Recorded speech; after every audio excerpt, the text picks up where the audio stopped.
አይነት ነገር ስብሰባ ሲደረግ እያንዳንድሽ ከኔ በላይ አታዝኝም ምናምን የሆነ በቃ ፊታችን የሚለን ነገር አለ ማለት ነው። አልገባኝም። እንዲህ የሆነ ስብሰባ ሲደርግ እዚህ እያንዳንድሽ ሚስቱንም ጀብ እያንዳንድሽ እንደኔ አልተጎዳሽም። ምንድን ነው የምትይው? አዎ የተጎዳው እሱ ነው። እኔ ነኝ በጣም የተጎዳው ልትይ ነው? አዎ ወንድምሽ ስለሆነ ተጎድተሽ ሊሆን ይችላል፣ ግን በጣም የተጎዳው እሱ ነው።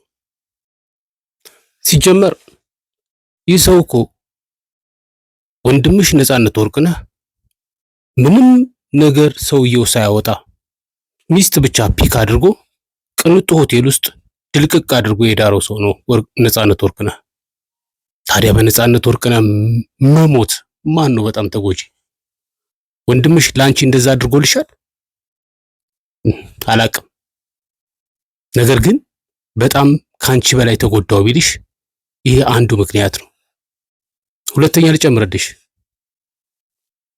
በህመሙ ምክንያት በአስታማሚ ሰበብ ወደ ታላቋ እና ገነቱ አሜሪካ ሚስቱ ማለት ባይዘው ስለሷ በጣም ብዙ ማውራት ፈልጋለሁ። ሚስት የምትባል ዘግናኝ የሆነች ፍጥረት ማለት ነው። ስለሷ በኋላ አወራለሁ።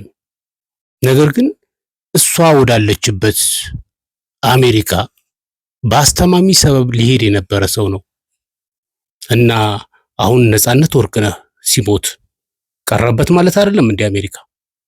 እና ማን ተጎዳ? በአስተማሚነት ሂሳብ እኮ አንቺ አይደለሽም ልትሄጂ የነበረው፣ ወንድሞችሽ አይደለም ሊሄዱ የነበረው፣ የወዳጁ ነበር ሊሄድ የነበረው። ስለዚህ በሱ ምክንያት የቀረበትን አስቢው።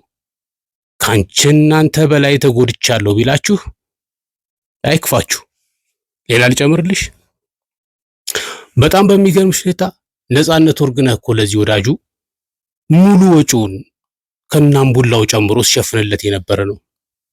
መጠጥ ተከልክሎ መጠጡን እንኳን ለማስተው አልሞከሩም። እንዲህ ናቸው የአምቡላ ጓደኞች። አምቡላ ጓደኞች እንደዚህ ናቸው። በሞት ላይ ራሱ ይነግዳሉ። ሞተው ይነግዱባቸዋል። ጎፈንድሚ ያሰባስቡባቸዋል። እንዲህ ናቸው የአምቡላ ጓደኞች።